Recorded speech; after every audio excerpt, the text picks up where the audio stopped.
અને હવે આગળ વાત કરીશું ગેરકાયદેસર ચાલતી પીજી સામે લોકોમાં ભારે રોષ પર।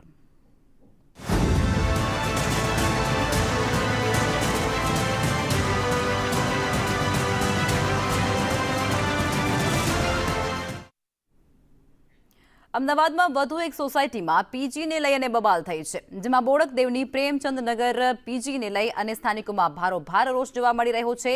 મંજૂરી વગર આ પીજી અને બોર્ડિંગ ચાલતા હોવાનો તેમના દ્વારા આક્ષેપ થઈ રહ્યો છે। સોસાયટીમાં બહારના લોકોનું સતત આવાગમનનો આક્ષેપ પણ ત્યાંના સ્થાનિકો કરી રહ્યા છે।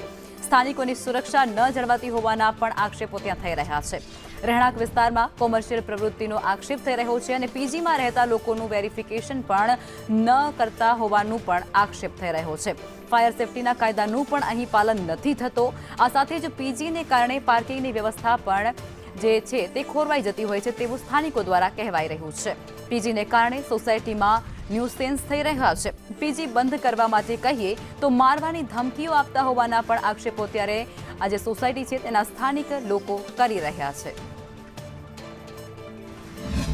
અમદાવાદ મ્યુનિસિપલ કોર્પોરેશને પીજીના સંચાલન માટેની એસઓપી જાહેર કરી છે અને એસઓપીમાં એક મહત્વની એસઓપી એ છે કે સોસાયટી પાસેથી એનઓસી લેવું પડે અને ત્યારબાદ જ પીજીનું સંચાલન કરી શકાય। જો કે આ એસઓપીનું ક્યાંય પાલન થતું નથી, પરિણામે સોસાયટીમાં જે સ્થાનિકો રહેતા હોય છે તેમને હેરાન થવાનો વારો આવતો છે। આવી જ એક ઘટના અમદાવાદ શહેરના વસ્ત્રાપુર વિસ્તારમાં આવેલી પ્રેમચંદ નગર સોસાયટીમાં બની હતી, જેના કારણે સ્થાનિકો પરેશાન છે। કેટલાક સ્થાનિકો સાથે સીધી વાત કરશું। શું તકલીફ પડી રહી છે પીજી સંચાલનના કારણે? મેઇન તો પાર્કિંગની સમસ્યા છે। 10-20 પાર્કિંગના એમના વ્હીકલો પાર્ક, એટલે અમારા વ્હીકલો ક્યાં પાર્ક કરવાના?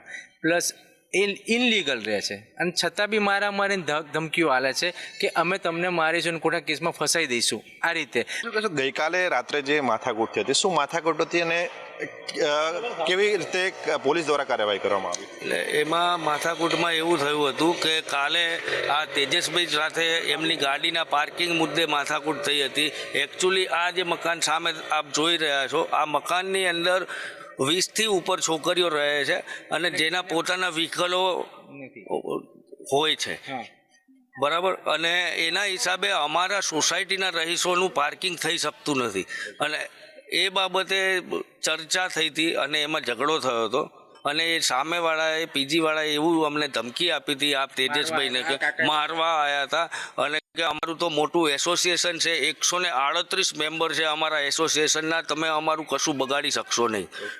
કરી છે સામે થઈ જાય છે। આપણે કંઈ બી કહીએ ને કે બેન તું ફોનમાં ધીમી વાત કર, લાઇટો ચાલુ ના રાખ, રાત્રે તું તારા જે ફ્રેન્ડ આવે છે, તારા છોકરાઓ ફ્રેન્ડ એટલે બોયફ્રેન્ડ આવે, એ બધા જોડે જ અહીંયા બધું ટોળું ભેગું થશે એટલે અમારી ઊંઘ બગડે છે અને પછી આપણી સામે જેમ તેમ વર્તન કરે છે। એટલું ખરાબ વર્તન કરે ને કે આપણે કંટાળીને અંદર જતા રહીએ કે એટલી બધી ખરાબ ન્યુસન્સ છે। આ સોસાયટીમાં પીજી સામે કયા પ્રકારની કાર્યવાહી થવી જોઈએ, શું માંગ કરો છો તમે? પીજી બંધ જ કરવાનું છે, પીજી બંધ થવું જોઈએ, કેમ કે છોકરીનો પહેરવાશ એવો છે, અમારે સિનિયર સિટીઝનને જોવાનું હોય અને હું કેન્સર વર્ષ આખો દિવસ લાઇટ ચાલુ હોય, આખો દિવસ અવરો જવરો ચાલુ હોય સોસાયટીમાં।